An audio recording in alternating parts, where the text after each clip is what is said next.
it may be a good idea for you to start the presenting of the questions, if you like, or discuss what was in your mind that you'd like us to discuss together. Does that sound like a good idea? Yeah, absolutely. Shall I? Yes, if you like. Yeah, we can start now since we're already a few minutes late. There's no need to delay any further. So please go ahead. Yes, please.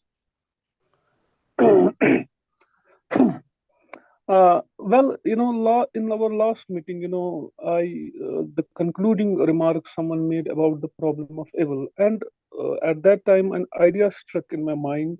Yeah. That since living in contemporary times, we have been reading a lot of philosophy and theology, where this problem of evil arises again and again, and I personally have this feeling that I have been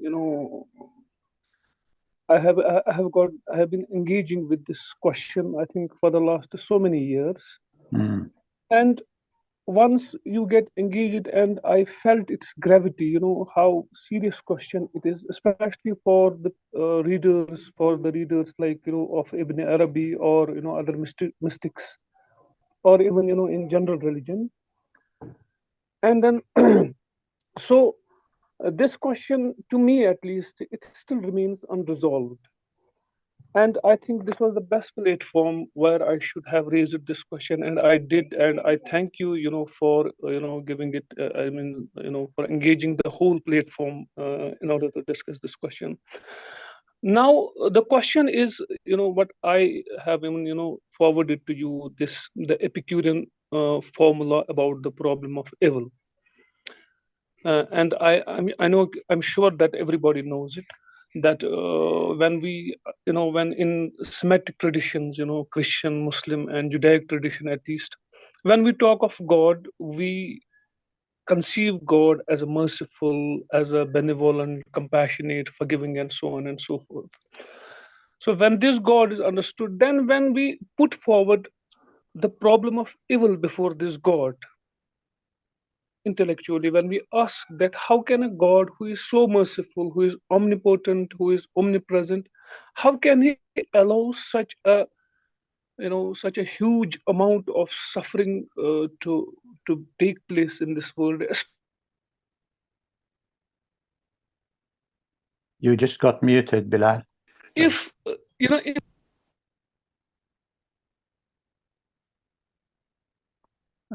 Bilal, we cannot hear you. I think you are. I know you're not muted, but we cannot hear you.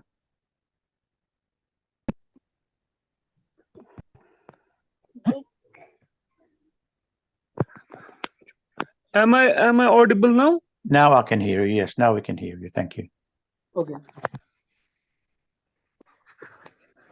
So, as Epicure says that if God is omnipotent, then and he cannot stop evil, then we cannot say that he is omnipotent. And if he is omnipresent and he still allows, then we can say he is malevolent. And if either he is neither omnipotent nor present, then why God? Why call him God? So this classical question, Epicure has said, this needs to be evaluated. And my that the question that I posed was in the form to the perennial philosophy. And as I have understood perennial philosophy, to put it in very simple terms, perennial philosophy resolves. I mean, in perennial philosophy, Ibn Arabi also comes there, under that they resolve the problem of evil under two heads. I have written a paper on it also. Inshallah, will publish it soon. On the one hand side, they say that there is known being, or what we call Zat Allah, essence. And essence is something which is unknowable, which is unknown, without attributes. I mean, it is not something which is related directly to the problem of evil. Then they say being, or what we call personal God, being something kind of, but Allah, whom we call compassionate, merciful, and even in Islam we call him, we call him Kahar. Kahar, Kahar is another his name, one who destroys, one who creates destruction, or Muzil, one who misleads. Now this God, this personal God, they say that it is the will of this God that in order to create this world, that God thought that in order to be known to the world, he created this world, and evil is a part of it. Like Schwann says that what is evil but the absence of good? Then somebody would propose, what is good? It is the absence of evil. So they become, mutually two terms which contradict and which do not lead towards a resolution, at least in the heart of the believer.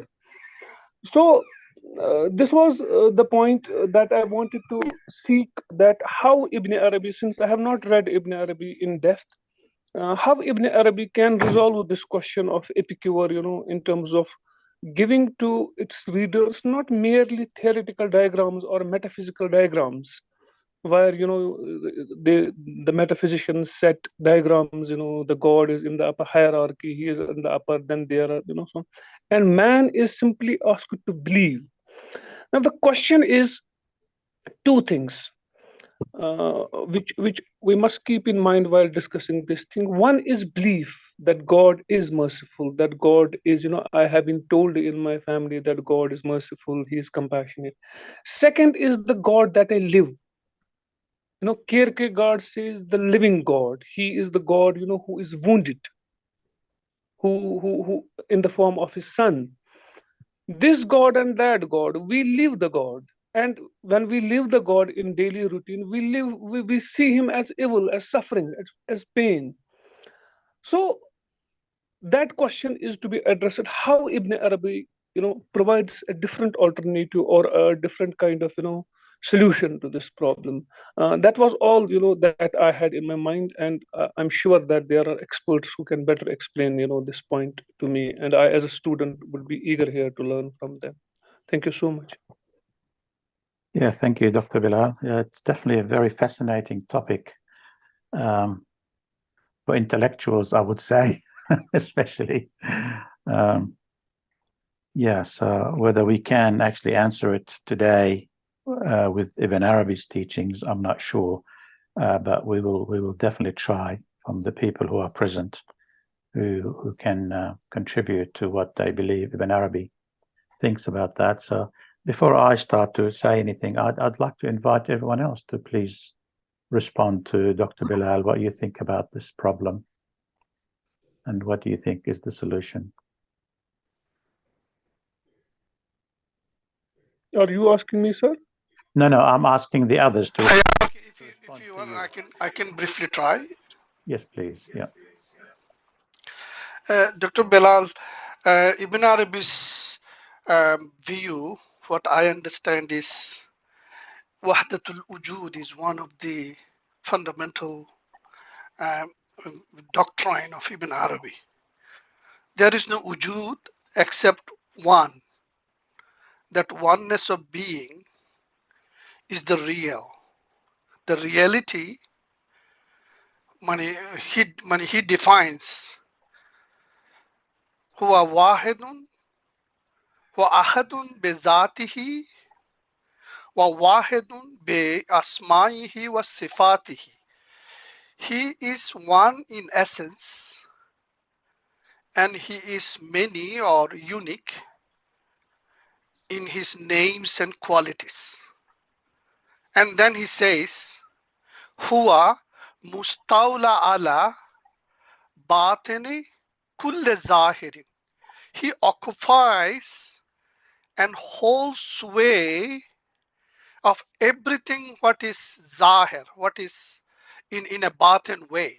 He occupies and holds sway of everything what is zahir in a batin way.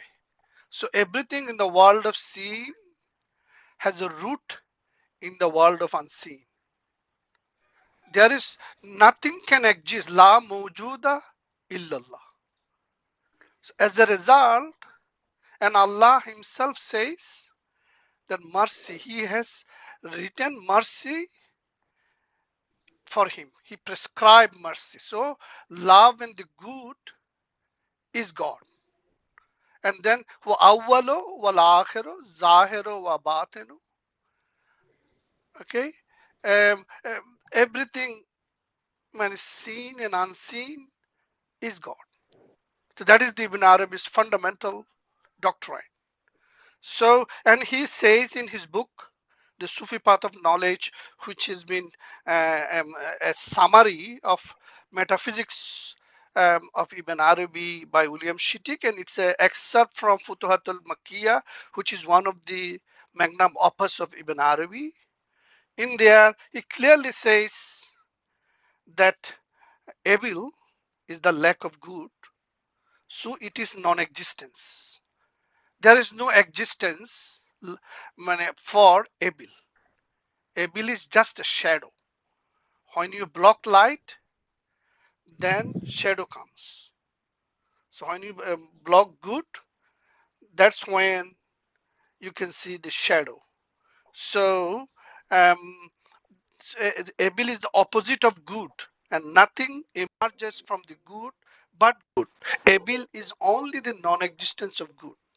Hence, all good is existence, while evil is non-existence, since it is the manifestation of that which has no entity in reality.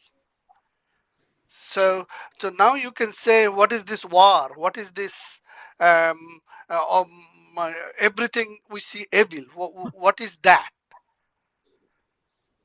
It is like you have a broken chair. You needed to fix the chair. So if chair is not broken, fix cannot come.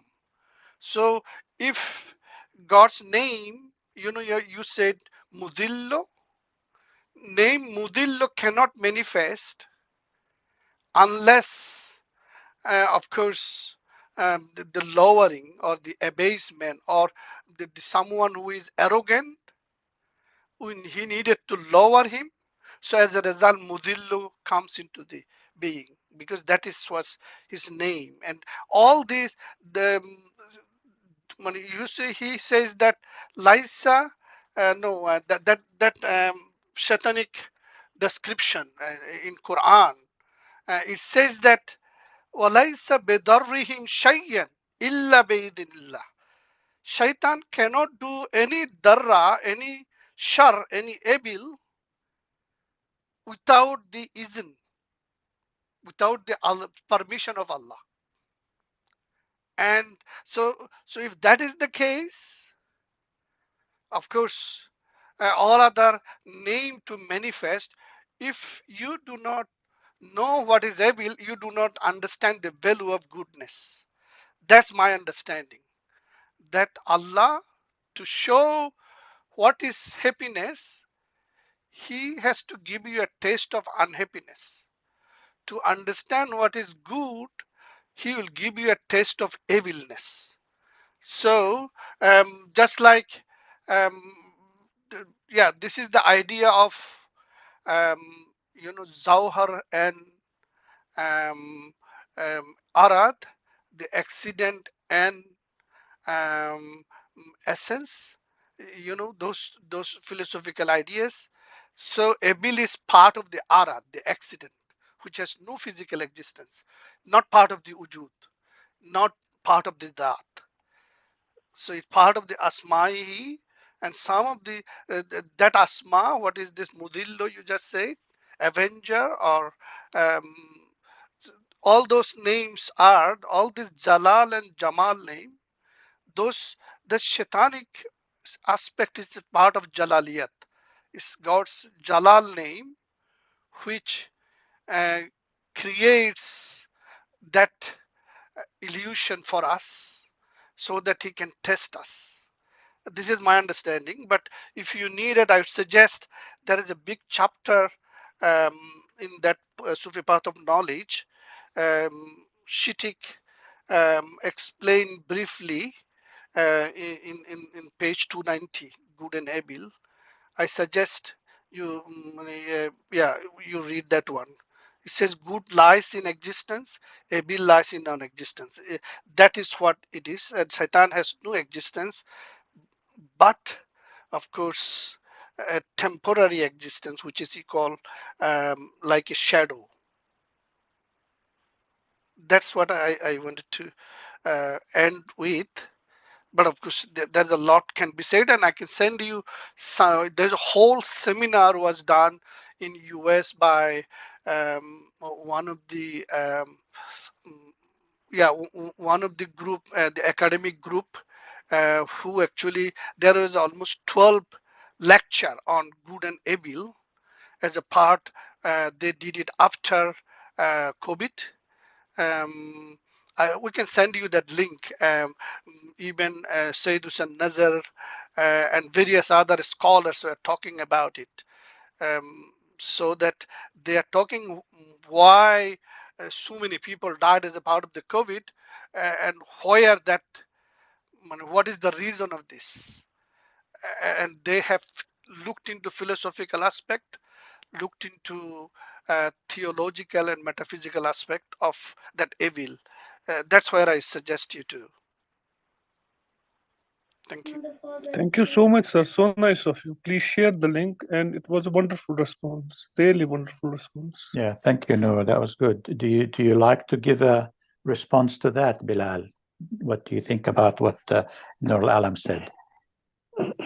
Yes, sir. I would definitely. It was very enlightening what he said. But when we confront the question of problem of evil, I do not confront it as the existence or non-existence of God.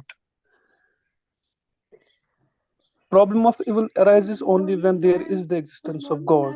If there is no God, I think if a person believes that there is no God, for him the problem of evil will remain, but it will lose its gravity. He will accept his condition as it is. I mean, he will not ask somebody why, how. God is omnipotent. Why doesn't he stop the evil? So the question arises why God allows evil. And Sir told, he replied that in order to manifest good, he has to use evil. Fine. It is a part, it is an ingredient for manifestation. Now, when God manifests the whole cosmos, it its manifestation becomes possible only through evil. And the question is, which which people ask, philosophers or theologians ask, why? What is the purpose? What for? Manifestation. Well, is it at the cost of the suffering of little children that he needs manifestation? I mean, is God so helpless that he cannot manifest us in some other ways? I'm going deep into it. It may look very idiosyncratic at times, but this is what I have understood and I have read. I mean, I have written in my paper, cannot, God is all powerful. Couldn't he stop, couldn't he will one thing that he would stop the evil and manifest himself in some other way? Well, people will say it is his discretion, how he manifests. So we become helpless. And when I become helpless, I mean, then I'm free to believe that this God cannot be a merciful God, or he cannot be, doubts will arise about his mercy, whether he is truly merciful. So my point is, where I actually confront this question is God's existence is not an issue, but the nature of God. When we say Zat is out of this. So leave that there. When we come attributes, we live in the world of attributes. And in the world of attributes, we equally confront and experience God as good. Well, we won't deny a cup of coffee, a cup of chat, reading poetry. It's all beautiful. Nobody can deny that. But what is the teleological, end of all this? What is the ultimate purpose? We have a bunch of philosophers. They call them absurdists. They say there is tragic waste. The technical term they use, that the creator has created God created so much suffering in the world which serves no purpose. Famine, starvations, earthquakes, wars, and so on. It is needless. We could have done even without it, but it is there. So it is tragic, this waste. Then, well, once the meeting proceeds, this is my response. Once the meeting proceeds, I would like to bring about new points of views that I have with me. So till now, I think this is what I would share with my friend, that about the existence of God and the problem of evil. Very good. Can I have another go? I have a go at the response from a different perspective. I 100% liked what Nur Alam has suggested, and I liked very much what you're saying, because you're both coming from very valid perspectives, and your life looks different sometimes in different perspectives. So what you see from one perspective looks right and good, but from another perspective, it looks very different. So what is right for one is wrong or not as good for another. And for this reason, I want to bring up this other thing that Ibn Arabi gives a lot of emphasis on, and that is dhawq. Dhawq. Even in this chapter on Luqman, it talks about taste, experience, the actual. So it's the state of consciousness that the person is in decides what he sees. The glasses that we wear decides whether we see things are blue or red or green. So it's not the actual thing itself that is the issue. So what one sees as evil looks at as evil to them, but not to another.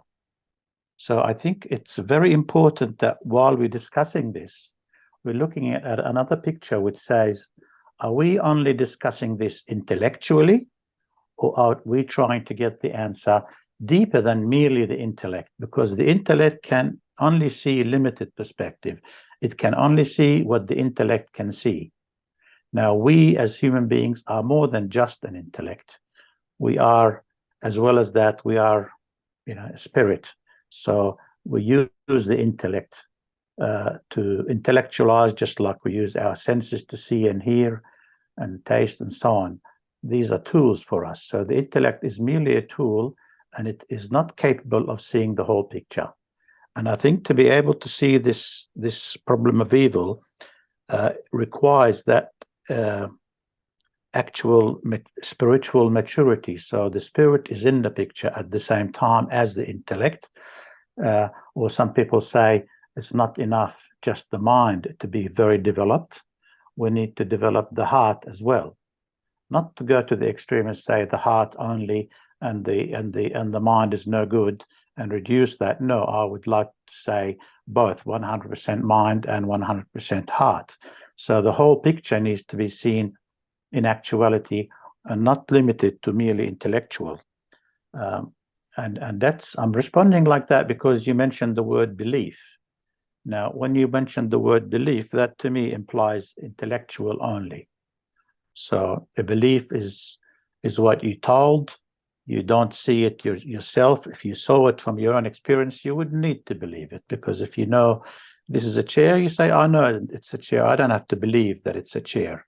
We only tend to believe in things that we don't see fully, so we rely on someone else to tell us, because we believe he knows better, he sees the full picture, he can tell us what it is, even though we can't see it, so we have to believe him and live life as if that's the case, even though that's not our personal experience. So I think that the answer or the resolution to this issue will not come from any kind of intellectual understanding. It doesn't matter how many theories we give you or beliefs, it cannot convince, because the intellect would never be convinced at its own level. It always has, what about this? What about this? What about this? It's a world of opposites.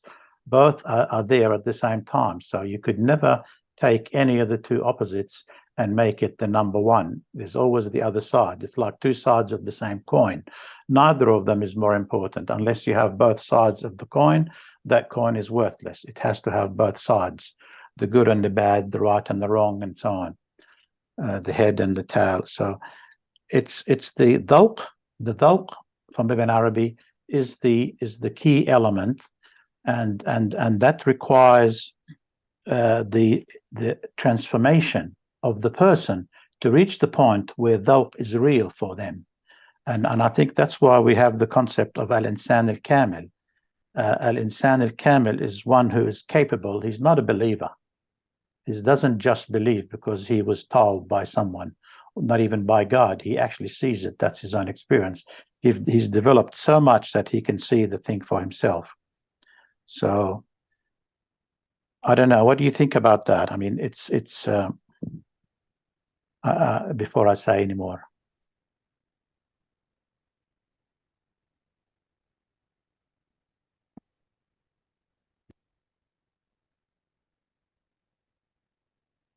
Are you there, Bilal? Yes, exactly, sir. It's a very nice way of presenting the problem. That absolutely, I too have personally reached to a conclusion where I see that yes, intellect cannot, intellect has its boundaries, its limitations. Yeah. As Johnson said, the limits of my language are the limits of my thought.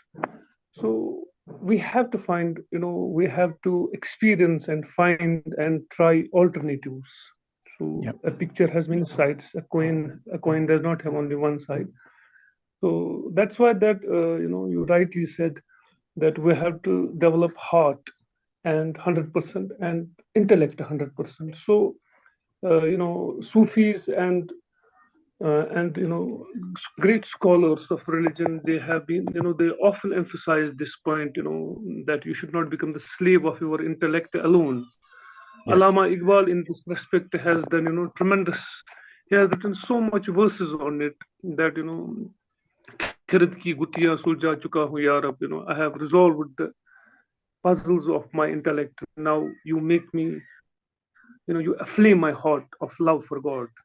And Rumi and all those people. Yes, that is what's practical, something pragmatic. Yeah. That there a way, is there an experience kind of thing, that tells me yes, not the world is not only this suffering, the world of physics, the world of nature, which is read into tooth and claw, fixed laws, fixed nature, fixed suffering. Yes, there is a world beyond this, or there are alternative ways of experiencing God. Yes, that's a way, but I think for that we need a master, and I think we should have a master here for that. For that, I will write an application so that he corrects. So thank you. It was really a good response on your part regarding this issue. You just elaborated it and elucidated it in a different perspective. Yeah, because we are, I don't know whether we can say we are a spiritual group as such, really. I mean, anybody interested in Ibn Arabi, I think means they're interested in spirituality, or at least religion and spirituality.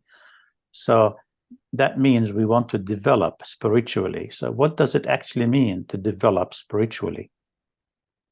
You see, so it is implying, this is why we're given the idea of stations, and the top station is the Insan al-Kamil. So it's giving us the idea of the potential that we have to develop. Now, as you said, somebody tells me you have to develop first, and if I say, well, I'm not developed, so what do I do? How do I develop? So of course, it's a very good question. So and this is, the way to develop is, as you said, one option is if you find a master and he's capable of giving that to you. Other mechanisms, like people do zikr, people do meditation, people do reading, they do contemplation, they do all sorts of things, which are different methodologies to actually develop spiritually. Unfortunately, the way that works is it doesn't happen necessarily. It does maybe with some people. It doesn't happen overnight and instantaneous. It's a gradual process where we develop slowly, just like we grow up from being 5, 6, 7, 8. We mature, we become adolescents. Before that, we didn't know what sex was all about. Now adolescents, we mature enough, we developed, we now understand what that means experientially. Not just somebody tells us what sex means. Even if they'd said that a million times when we were 5 or 10, we wouldn't have understood it. But now, because we become adolescent, we can understand it experientially. So time is required as well in there to develop spiritually. The other thing I was thinking of the word why. You mentioned the word why a number of times. My understanding of Ibn Arabi is that with the unity of being, wahdat al-wujud, the implication when we say there is only one, because the why implies a cause and effect. This did that. Why did this come from? From there. There's a duality in there, but with the why. Whereas the unity of being implies there's only one. It's only God. So if God decided, it happened. I mean, God tells us in the Hadith al-Qudsi, we heard that the reason why he created the world is because he wants to know himself. I was a hidden treasure and I wanted to be known, so I created the world so I can be known. So that is a why, but it's not a why from anyone else. It's God himself by himself. He's the cause and he's the effect. So it's a unity. It's a whole thing as one. You don't have separation between the one who does the causing and the one who gets the effect. So for this reason, why is not a question that can be asked at the level of reality. It can only be asked at the intellectual level, where you have multiplicity, as opposed to oneness or unity. So it's difficult. It's like telling you, stop asking the question, you're stupid. This is a silly question. Of course, that'll be rude to say that. But in a sense, we are being told that if you ask the question from the intellect, you're going to only get an answer that the intellect can understand, and it's never going to be complete. So we are actually stuck eternally in this dilemma if we remain on this intellectual level. I'm not saying you are, of course, Bilal, please don't forgive me if I give that implication. I am not any more developed than anyone else necessarily in this room, in this meeting, but it's just my understanding that I need to myself develop and add to myself whatever I need in terms of spiritual development until I reach a phase where I see clearly, I laugh, as they say, when a person sees the truth, they laugh and says, how silly that question was when I used to ask it. Now that I see the way things are, I can see clearly that that question was irrelevant.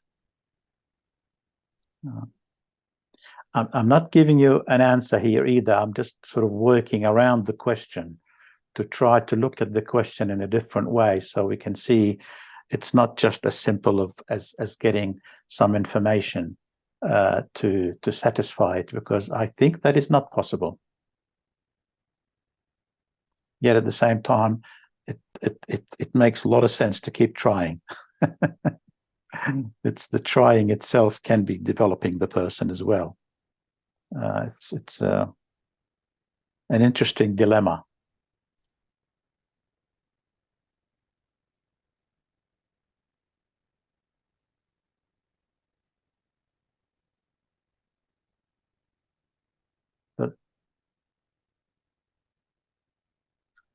No, I think we'll wait a bit longer. I don't know if you're finished yet, Noor. Does anyone else like to comment on that? I'm not sure if Dr. Maroof, you're with us, or Jan Modassir maybe, or anyone else like to comment on that?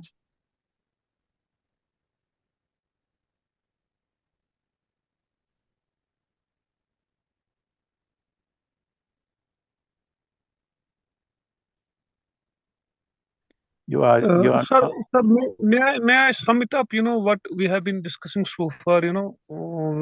Actually, what with regard to the problem of evil, we have been saying it like this: that there is God, He's all powerful, and He has created the world. So whatever is, it is His, and whatever He has done, it is His choice.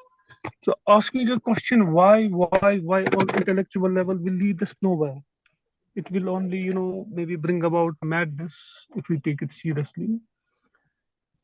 And with regard to this, when we say omnipotence and omnipresence, we say that it's the will of God, and He can do it. He can create evil, He can create good, and He can do whatever He likes. So this too becomes, justifiable. And then we see the purpose of, evil or suffering. Why does He create it? We say He creates it so as to manifest Himself. And but this I would like to know from you, not as an intellectual response, but as a metaphysical question, that bringing about, bringing into existence a world and manifesting Himself into it, and giving, saying us in the scriptures, saying to the, mankind in the scriptures, that I have created evil in order to let you know my majesty, or in order to tend you, lead you towards perfection. I mean, do you think that it is just a chunk of people, a small chunk of people whom you call metaphysicians or mystics, who actually experience that God, or, before whom you would laugh, oh yes, this is the reality now. I was, straight. And does it not become a kind of, private property kind of thing? I mean, if we see human history, we will see just a few people, prophets, mystics, Yeah. who who have known God in the truth in which you spoke, not intellectually but experientially, existentially, and the rest are commanded to follow. I mean, what's your take on it? I mean, I would like to know from you and from others as well. Yeah. When you started just in this last comment, you said he and his. I think this is the thing. He is all there is, and that includes us. So he and I are one at that level where resolution occurs. So it's like I have to find out why I created the world. Sorry, in quotes, because he is doing everything through us. So we are not separate from him. This is actually in this. This is the reason I brought in. We decided to. I like the chapter on Luqman. He says the Asharites regard unity of being just like he does, like Ibn Arabi does, but they regard the manifest as separate and different. Sorry, not just different, yes, but also separate and independent of the unmanifest, as if they're two different things. Whereas Ibn Arabi says, no, they are both, there are not two, they are one, there's no separation. So this means that he that you referred to with a capital H, God, is actually also manifest as us. So I and you are also, he is working through us. So we're not separate from him. So it is us that need to realize our own reality. As he says, he who knows himself knows his Lord. So it's dependent on us to know ourselves, so we can know our Lord. Maybe we'll realize that the Lord is us. So this is the crux of the thing. This experiential transformation is required for this, for the capacity to see the reality in its fullness. And if we keep that distance and work on wanting to understand it at that level of I and mine, and I'm suffering and he's doing that to me and he's not listening to me, and this one is only a few of them are happy and the others aren't happy. We actually are working on increasing that separation and focusing on that separation, which means we are further and further away from the reality, which is the unity of being in actual experience, in actual and a living unity of being.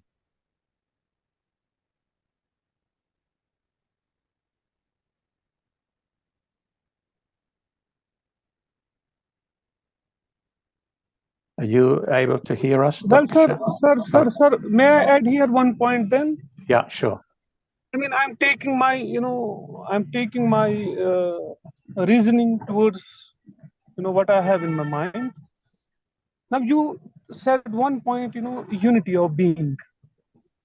Now, in this unity of being, since we are the students of modern science, and we know science and other things that we have, that has revealed so much about the cosmos, about the nature of the world, and so on.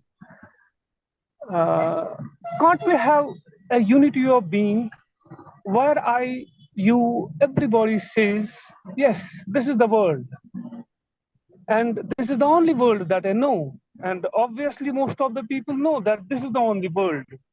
Well, why should I believe that there is some other world? At least, non-mystics, and they are majority.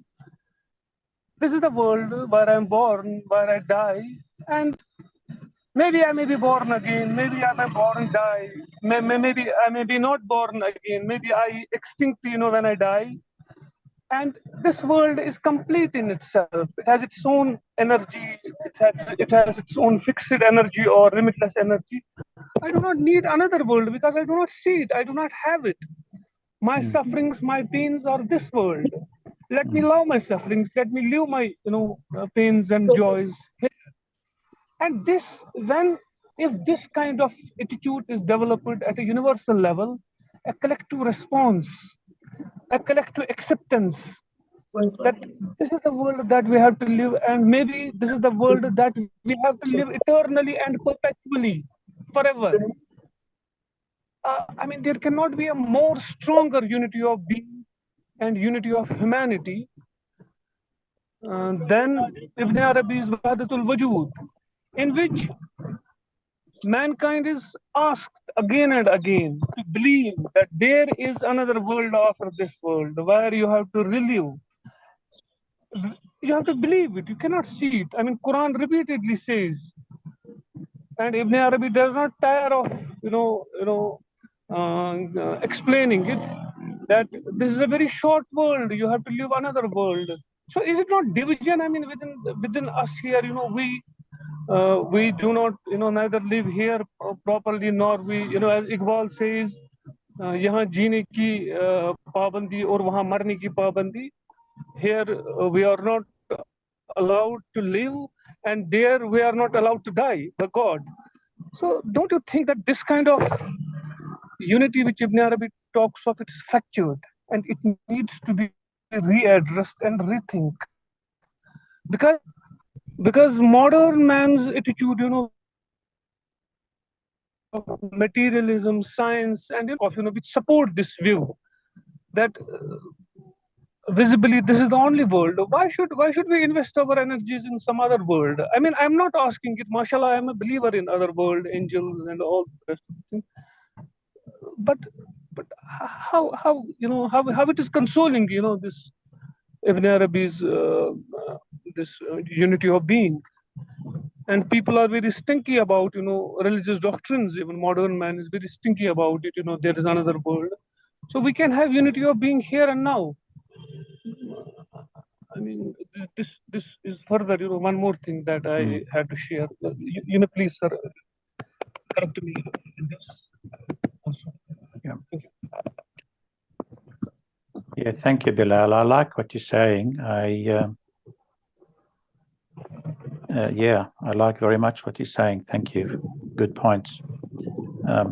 Something about science, it usually learns by dissecting and separating, analysis. To analyze a particular thing, you have to go deeper and deeper and deeper and deeper into a smaller and smaller, like going to the level of molecules, atoms, etc. Whereas the religions and the spirituality tend to do more synthesizing, putting things together, and collecting together to make the whole. To see the oneness, you need to synthesize and bring things together. And I personally believe that both are required, the analysis and the synthesis. And I would call it reconciliation, reconcile both the analysis and the synthesis. So both are happening at the same time, because the whole does include the many elements in it, as well as the wholeness of it. Sometimes people say the whole is more than just the sum of the parts. Sometimes you get two elements together, you actually create a third thing which wasn't existent before the joining of those two elements together. Even in chemistry that happens. So it's interesting that, you know, we need to work on both levels. The scientific is valid, and that's only one portion that separates and understands more detail about the element that we separate from the others. We say, this is this, and it's not that. They keep away the other things so we can concentrate on understanding this a little bit more. And the rest becomes outside the picture. Like you said, it's another world. We're not interested in that world. Whereas really the bringing things together is also required at the same time, as well as the separation for the purpose of understanding. It's difficult in the sense that it requires transformation in us before we can see, you know. And I always think of, I repeat that example, you know, doesn't matter how much we explain to a 10-year-old about sex, until that person has actually reached that point where he has matured, he's not going to know it experientially, unfortunately. So I don't know.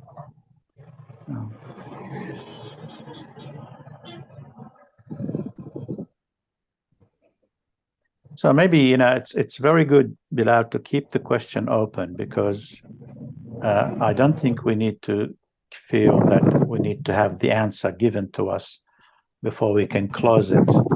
I don't really know whether it's actually possible to actually close it intellectually. I think we need to keep the question open and keep contemplating and asking and dissecting and synthesizing, and keep that process, which another way of calling it spiritual practice, and focus a little bit more on developing ourselves to reach that capacity of seeing the way God wants us to see, to reach that insan al-kamil.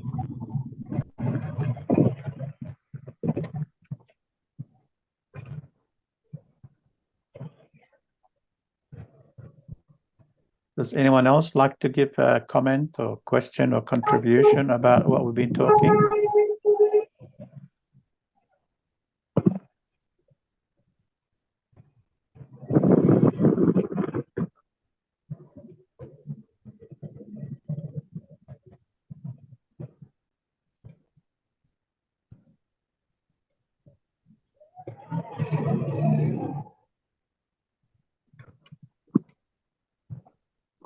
Okay, maybe we can discuss more of the chapter as Nur Alam suggested.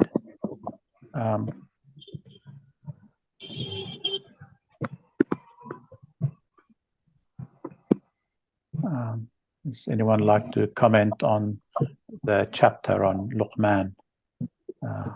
Any aspects of the chapter that they read they'd like to discuss or comment or ask, please?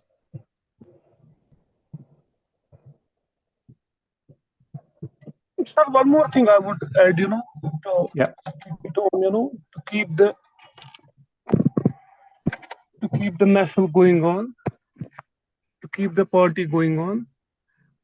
That, you know, which I often ask, you know, with my teachers when I'm in the circles, reading circles of mine here in Kashmir, that comparisons are good, you know, when we go for comparative studies. Like we have so many comparative studies, like, you know, one of them is an element has done a comparative study on Ibn Arabi and Derrida. That's a wonderful, you know, thing. Similarly, we have Ibn Arabi and who? Sorry, and Derrida, Derrida. You know, okay. the deconstructionist. That's a wonderful book. Similarly, we have we have Naga Arjuna and I don't know, probably Naga Arjuna and Nietzsche, Buddha and Nietzsche. You know, these comparative studies do take place, and they open up, you know, our minds. Now, what's my point? You know, when we discuss the problem of evil, or for that matter, you know, other problems like, you know, science. Did prophets and, you know, mystics knew the scientific things that we have discovered now or in 19th or 20th century? You know, there are claims from almost most of the traditions that, you know, like I was reading, you know, some Buddhist scholars, they said that, yes, see how Buddha knew the theory of relativity. He had formulated it in this way. Similarly, Muslims and Christians and so on, you know, all people in one way or the other way. Now, these kind of comparisons are good. They enrich us. But With regard to the problem of evil, I often wonder that our prophets, mystics of the earlier times, of the medieval world, did they confront the problem of evil in the same way we did or we are doing?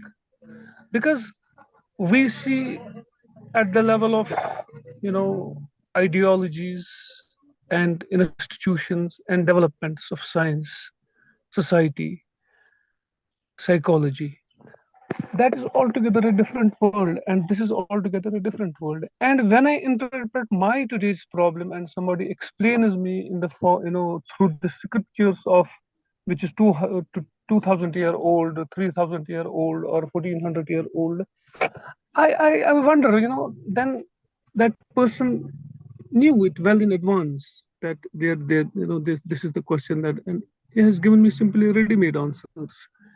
The problem of evil and the problem of God in this context must be a creative effort. What our earlier, traditions, or what the earlier, saints and Sufis have talked about God, discussed Him, discovered Him, it will be a mechanical affair for me, to discover the same thing. I think God is a growing concept, Mm. and the problem of evil is part of it. It needs to have new responses, and for individual souls there must be an individual choice, an engagement, personal engagement of each individual, serious and sincere individual who is engrossed in this question. And if I'm told that, supported by scriptural evidence, that, see, this thing has been already said, this thing has been already said, I mean, it presupposes so many questions. Mm. That did those prophets and saints knew everything what's happening in 21st century? I mean, in terms of social, political, and religious dilemmas and ideologies.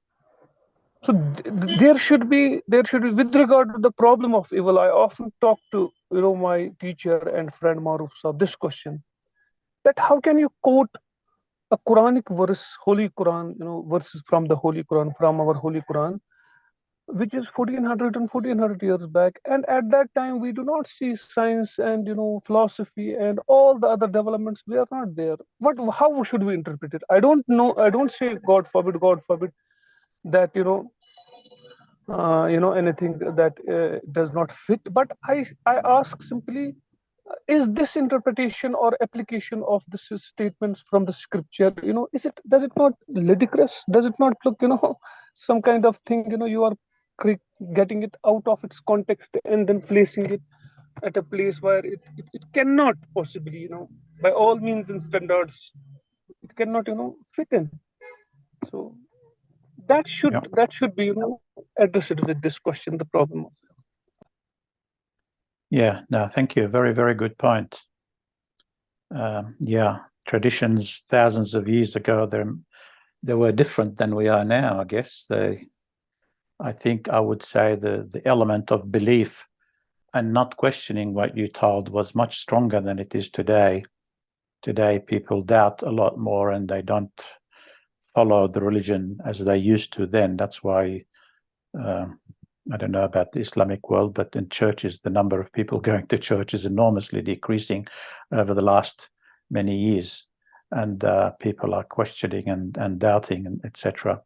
So some people say that if Jesus or Muhammad or Buddha came here today and you give them a four-wheel drive or a computer, they wouldn't know what to do with it. They wouldn't know what it is. So there is definitely the element of development over the years, and we are developing, and I like the way you said it. Even God Himself is developing. But there is an element that we don't want to forget, that the seed of the tree is still the same seed of the tree that was there a million years ago, or 10,000 years ago, or yesterday's seed.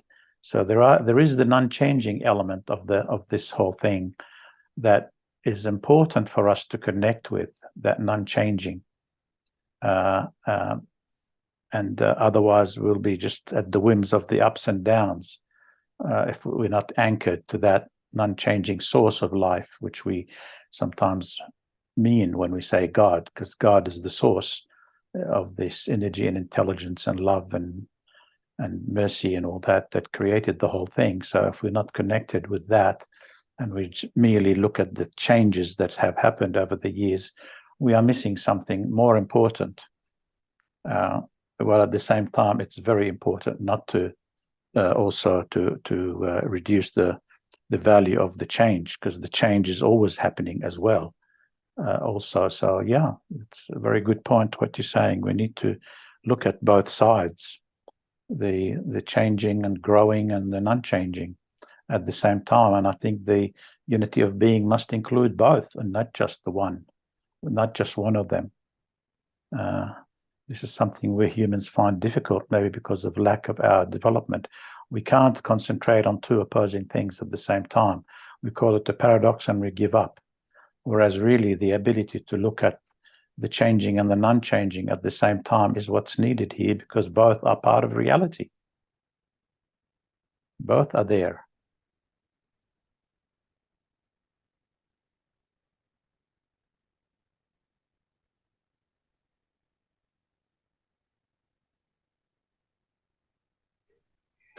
I think Maroof Saab should intervene, because he is the source of this problem of evil, in terms of raising this question inside me. I see. That's good. He has done a Maroof good job then. please. He has done a good job, Bilal. He is doing a tremendous job. Source of- Are you able to hear us, Dr. Shah? Dr. Maroof, can you hear us? Sorry, I didn't notice yet. Did he? Okay, I didn't see it. Is it on somewhere else? Is it on WhatsApp?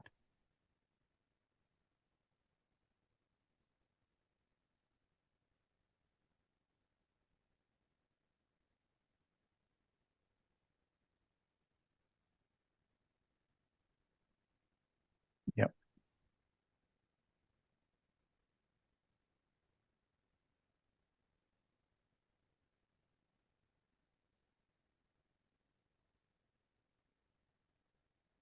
I think it's a bit too long to read it. We can read it later, actually.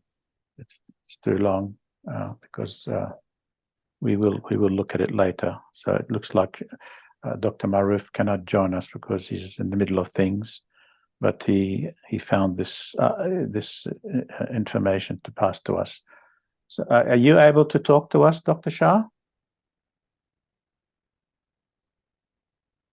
Or you are busy at the moment, you can't? Yeah.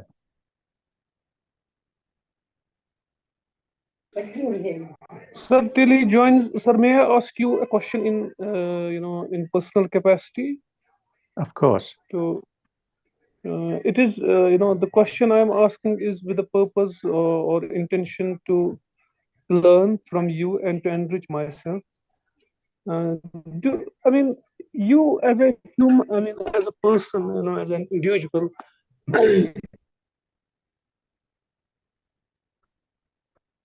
Sorry, you were disconnected. Can you say again? We didn't hear you, Bilal. Me, sir, now? Now we can, Am I yes. audible now? Yes, you are audible now, Okay. but we had some disconnection before. We couldn't hear the sentence properly. Yeah.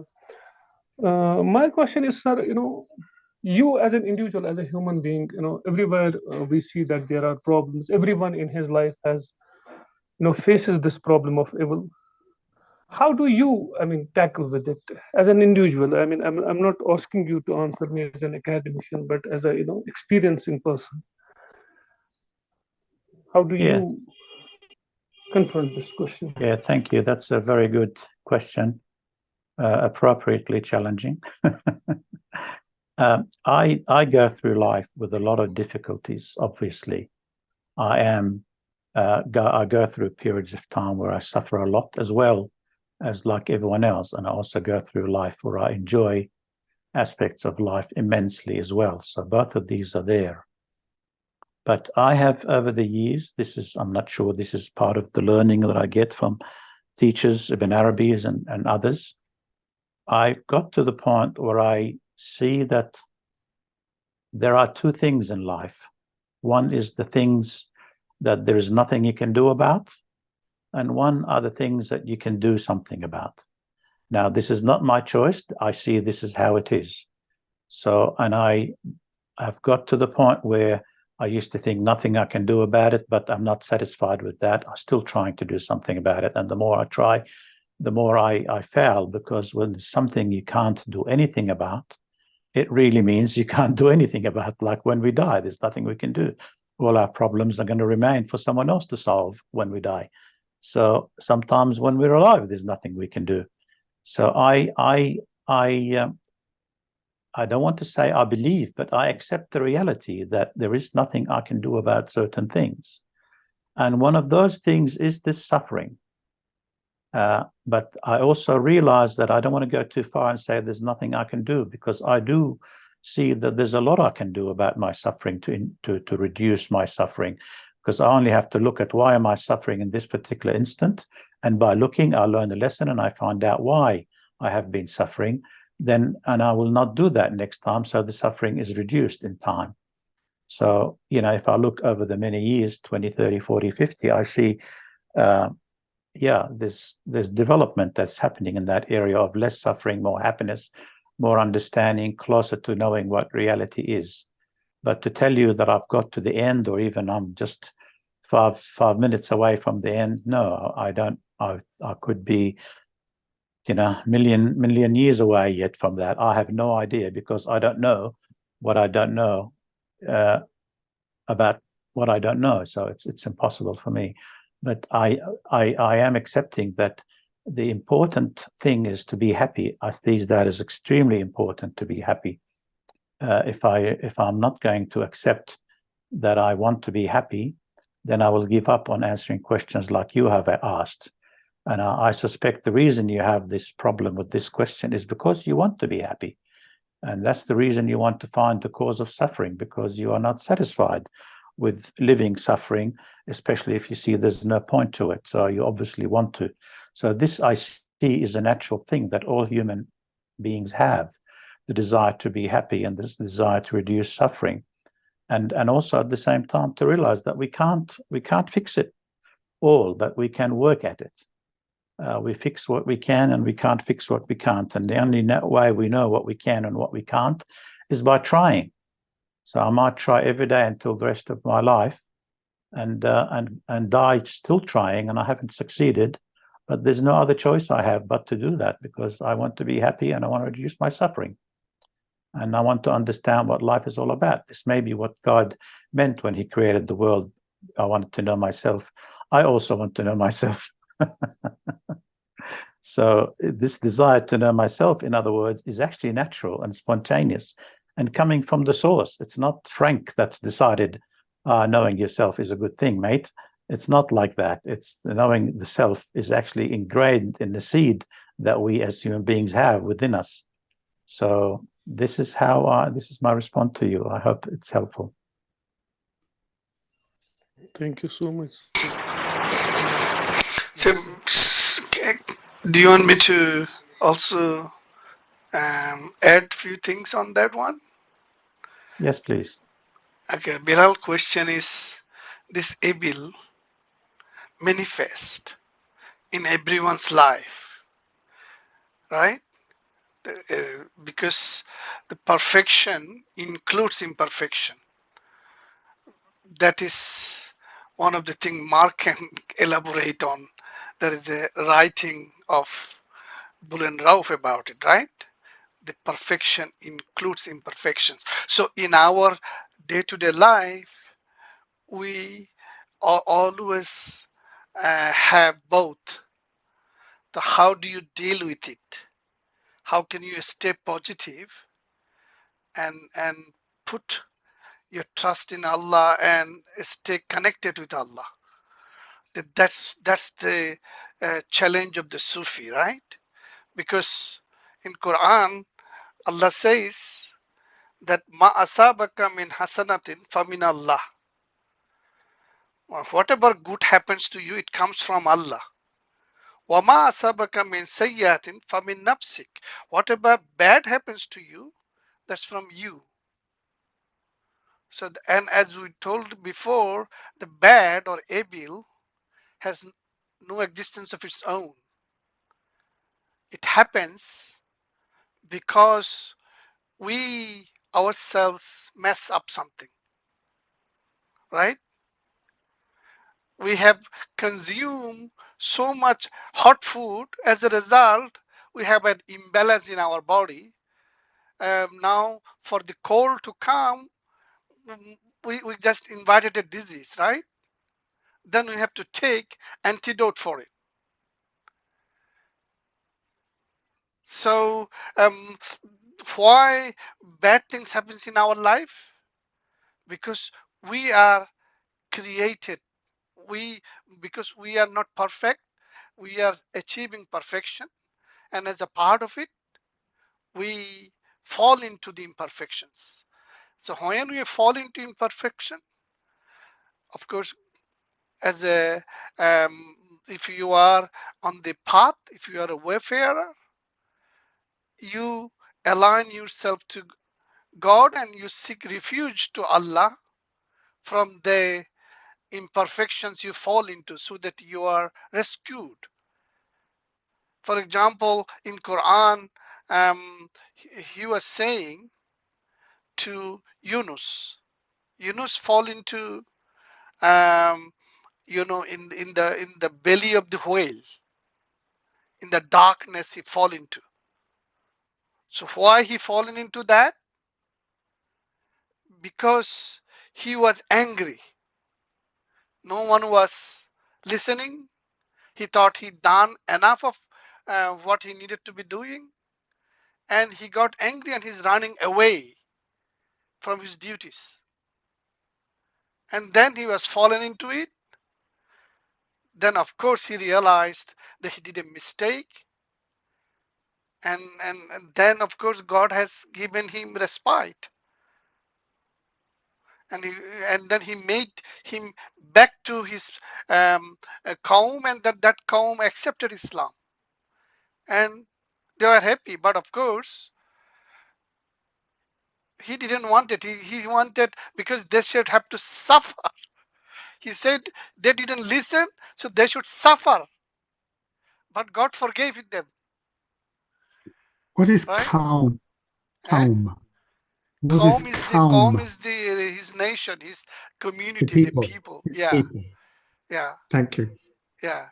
So Mark, you wanted to say that particular um, the, the Bulan Rauf's quotation, that this perfections include imperfections. Well, I don't know whether it was Bülent Rauf that said it, but on the cover of the Sufis of Andalusia, translated by Dr. Austin, there's a calligraphy on the original publication.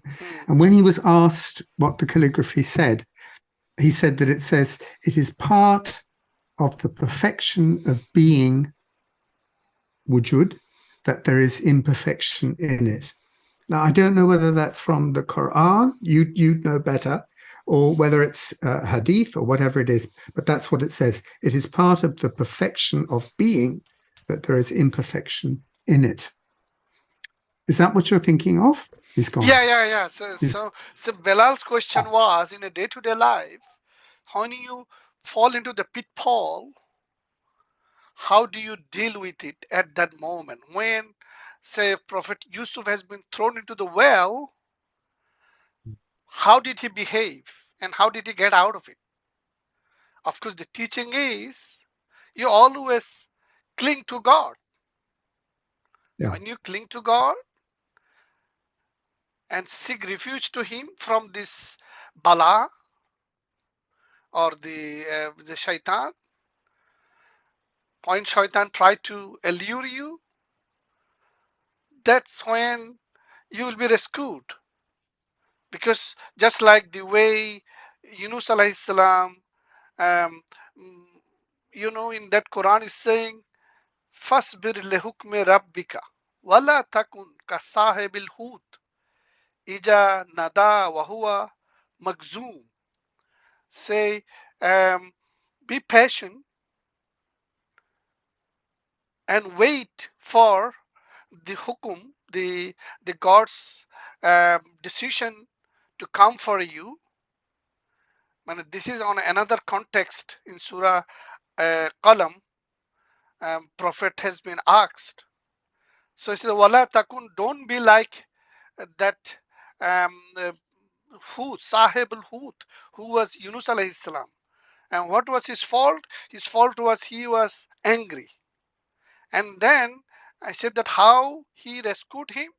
Laula an tadrakahu ni'matun min rabbihi.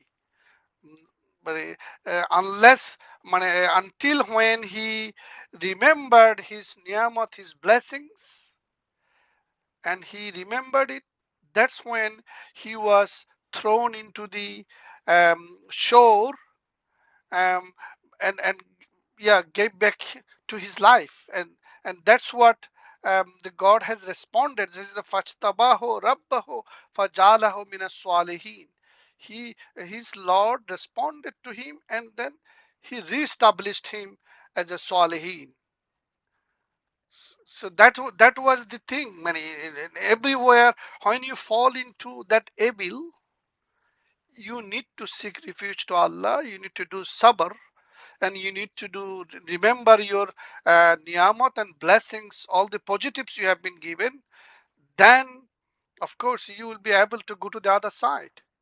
So always, and now you can say you are saying another thing about this modernism versus um, old um, so book or the prescription what has been given 1500 years ago versus the modern day, um, this invention of internet and chat gpt and artificial intelligence. You are asking those questions, right? Question is, what changed?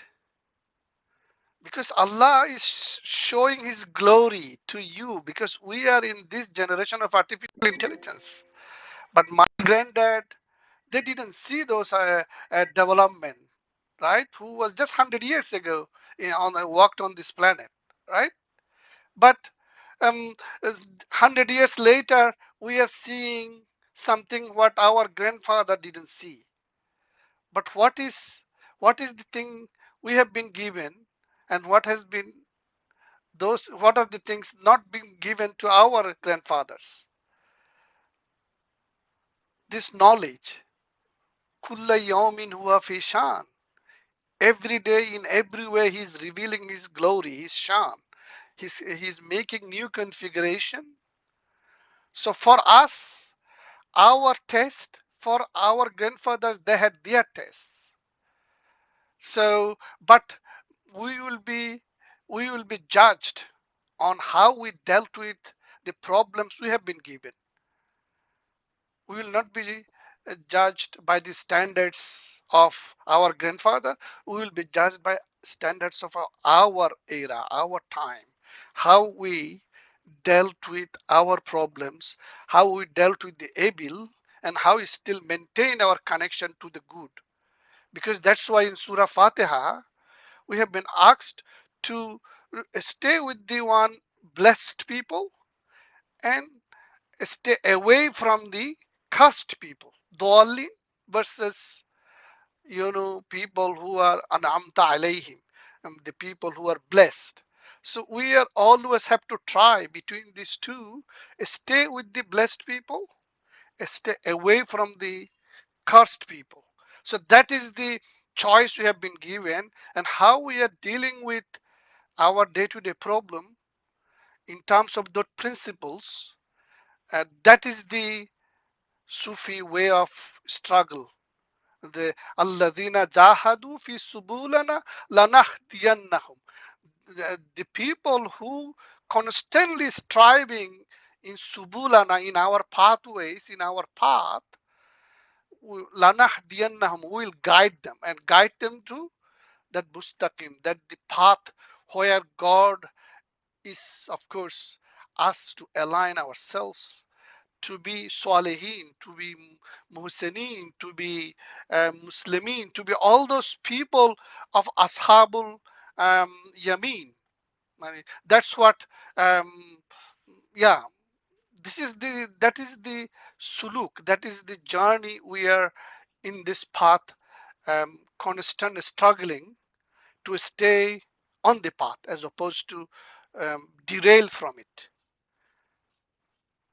So does that mean, Noor, that the question for you personally, because Bilal was asking about personal responses, it's not so much why did God create evil? That's not the place you're coming from. It's that evil, or what we call evil and suffering, is real, and we need to know how to deal with it. We need to know what is required of us. Is that in a nutshell, in a way, what you're saying? So it's not that the question why is wrong or there's something wrong with it. It's just from a personal point of view, the question for you has been transformed into whatever it is, whatever we call it, it exists. We need to know where we stand in it, how to deal with the issue or the problem. Yes. Basically, Okay. his question is to collective evil and the personal evil, experience of evil. So for example, as a Qawm, Ukrainians are facing war, right? So lots of innocent people dying for it, dying over there. So he's trying to, that collective problem versus personal problem. Say, I am on the journey and I got this sickness, I got this financial problem, I got this children issue, I have all sorts of things in my life, right? So how I am dealing with both, that is one of the things Bilal may be asking. That's what I understood his question is, how as a Sufi we are dealing with it, and what could be a response from a Sufi perspective. This is why I was responding those things, what I Yes. just mentioned. Yeah. So Thank Bilal, you. is that what you are after, or Maroof Shah may be active now? He can talk on other things. We are almost close to end as well. Yeah, Oh, 4:30. Mm, oh yes. mm. I just want to add. Department बनोमुत नो बुझा R K sir मे बासा R K V scheme कोई modification करनी पत long term so वन तुम you are the architect of it R K V scheme का मॉडिफिकेशन करनी Maroof Shah, are you talking to us? I think he's forgotten that yes sir assalamu alaikum sir I wanted to Assalamu alaikum. I basically we were suppose fixed some other meeting but so if you allow me I can speak for a few minutes. Yes, go ahead, please. Yes, I thank all of you. You have been taking seriously so much of this work on Ibn Arabi, which we are doing. I think Ibn Arabi's greatest value lies in helping us better track problem of evil. This is my personal understanding. Among all the major thinkers on problem of evil, whom I have read during 20th century, philosophers of religion, theologians, their critics. Then when I read Ibn Arabi and then some modern scholars such as Firzof Shuan, who has primarily argued from Ibn Arabi's point of view to question Epicure and other major classical formulations from, say, Hume, and then modern formulations like those of Flew and others. So Ibn Arabi has fundamentally pointed out that the very model of trying to have a creator and this creature, this is problematic. That's why Ibn Arabi uses the word the real or the essence, one, haq. He does not use normally what we call the anthropomorphic God and that all that, which makes the whole issue problematic. So, and as we see in this wisdom of Luqman chapter, God grows by, in a way, sort of what we can call further knowledge. He is experienced. So he uses that notion. So what does that mean ultimately? God participates in suffering in a certain sense. In fact, this is the familiar Christian understanding of evil as well. So the point Ibn Arabi has fundamentally tried to bring is the very anthropomorphic image of God, which is presupposed in the mainstream exoteric theology, which has been then criticized by major critics of theodicy, from Epicure to Hume and moderns. So that is not a Sufi model. Sufism in a way transcends this anthropomorphic model. There is absolute and relative polarity, not creator and creation. So God is not a separate subject to whom we can ask why he has allowed evil. This very idea of formulating is God has to be just.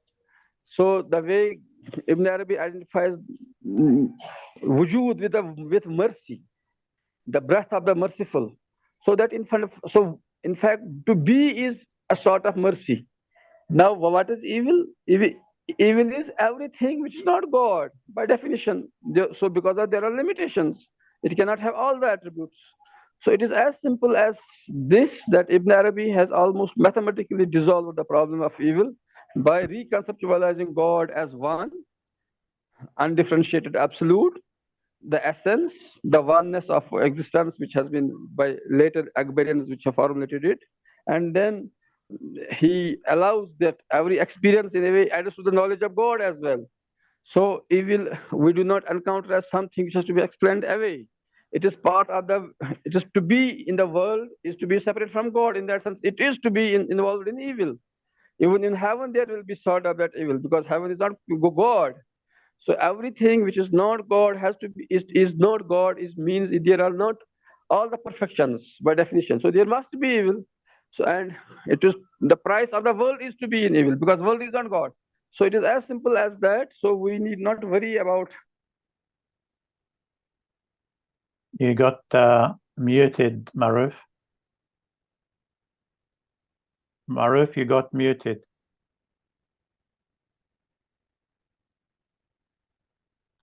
Dr. Maroof, we can't hear you. You are muted.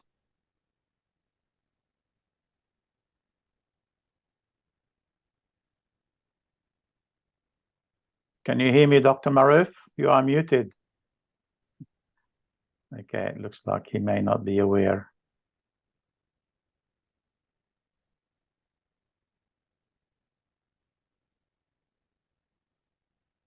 I remembered something, Bilal, when Nur al-Alam was speaking, when he mentioned this chat GPT. Sorry, sir, sorry. we have some meeting today. So I think Yes. I try to convey my point. In fact, I have worked hard on modern this problem of evil. I have a whole book on problem of evil. And when I could find, review the whole literature, I found Sufi understanding of evil. I have a paper on that Sufism and theodicy. Then I have a paper on this traditionalist resolution of problem of evil, in which I shown and Ibn Arabi has been discussed. So I think if we seriously read them on evil, it does not pose as a huge problem. And that's why Marco Paulis has given us a brilliant essay. He has titled it, "Is there a problem of evil?" So he's so confident that metaphysics of Ibn Arabi resolves the problem. The metaphysics of traditional mysticism and that resolves the problem in such a satisfactory way that we did not worry about at all. So there's a brilliant part of that we need to engage with. That was my point basically today. Do you have the ability to email that to me? I can send it to the people. Sure. I want to read it. Sure, sir. Thank you. That would be lovely. Thank you. Assalamu alaikum. Thank you. Okay, we're getting, it's actually not only close to the time, it's beyond the time that we normally speak. So anybody has any last comment or anything they want to say before we conclude? Especially Bilal, are you happy with what's happened so far? Yes, sir. I think it was really, first time on this platform, it was really engrossing for me. I learned so many things. And, the question was discussed both at its collective level and, personal level, how to tackle with the problem of evil. And lastly, Maroof Saab's response, is there a problem of evil? It's the gem that he has last time. I would start reading it just once the meeting is over. Yeah. But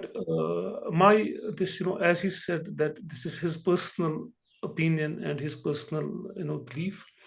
My personal belief is this, that the problem of evil has been tackled by one tradition in the best possible way, and that is Buddhism. Because not Buddhism is, let me first clear that those people who said that Buddhism is atheistic, they are misled. Buddhism is not atheism, nor is it theism. It is, somewhere in between. It is, they call it is non-theistic, and it is altogether a new thing to a Semitic mentality, to a Semitic mindset, to a Muslim or a Jew or a Christian to say, it's non-theistic. Well, that's a different question, the concept of God or a divinity or, nirvana in, Buddhism. What is that? That I won't discuss. But I think the question of confronting and imposing a God who looks like, very personal with his attributes, and then addressing the problem of evil to him, which he, by intellectual standards, does not justify and, is not justified, the problem remains. I think Buddhism dissolves this problem at its very root. I mean, it does not say that God does not exist, nor does it say it, it's nor does it say he exists. There is, what they call metaphysical silence of Buddha when he was asked about the question of God. And he gave a wonderful story, that you might have heard, that when a person came to him, a Brahman, high caste Brahman came to him, and he said, why don't you reply to the question, that since ages we have been discussing, in Hinduism, in Brahmanism, does God exist or not?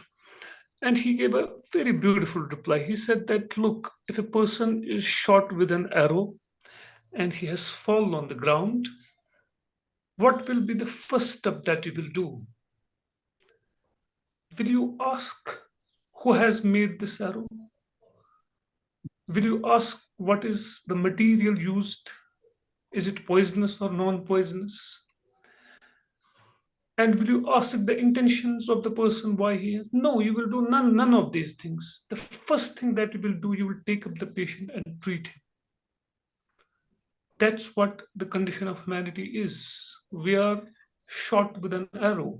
Where from the arrow has come, maybe we know or maybe we don't know. So we have to address this issue by dissolving the question of God. By dissolving, I do not mean rejecting God or affirming God. That Buddhist silence, and it is not skepticism. Some people say that Buddhism is skepticism. No, not at all. It's not. It is the most affirmative religion in the world. I would say it affirms life, although asceticism is one of its parts, as it's of all religions. So I think that approach has been, this conflicting approach of God being good and at the same time a creator of evil. It has rattled, the theistic religions of the world. Whereas in Buddhism, it's very peaceful. The question does not arise. It does not baffle a person. That is the last point that I wanted to share on this problem of evil. Thank you so much. Thank you, Bilal. Thank you. I just want to share one thing that I remembered when, before I forget it, when Nur Alam was speaking about technology and chat GPT, and you were also, Bilal, talking about the technology. I just want to say that the rate of change over the last many years has been increasing.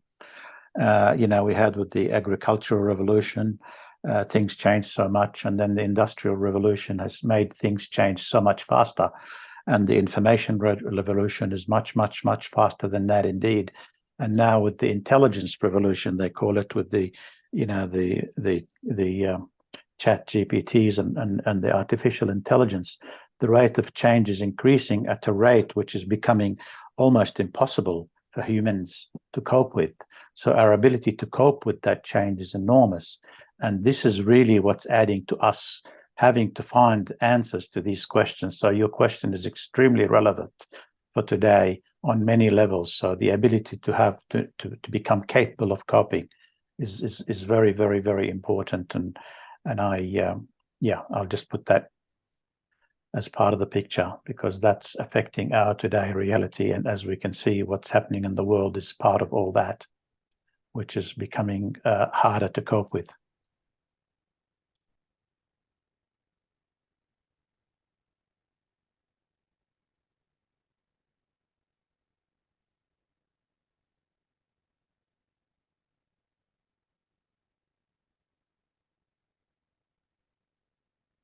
Yeah.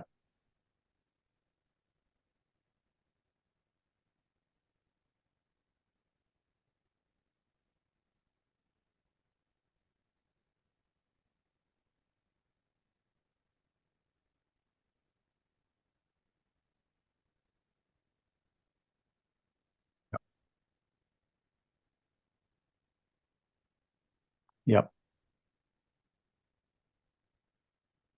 Thank you, Noor.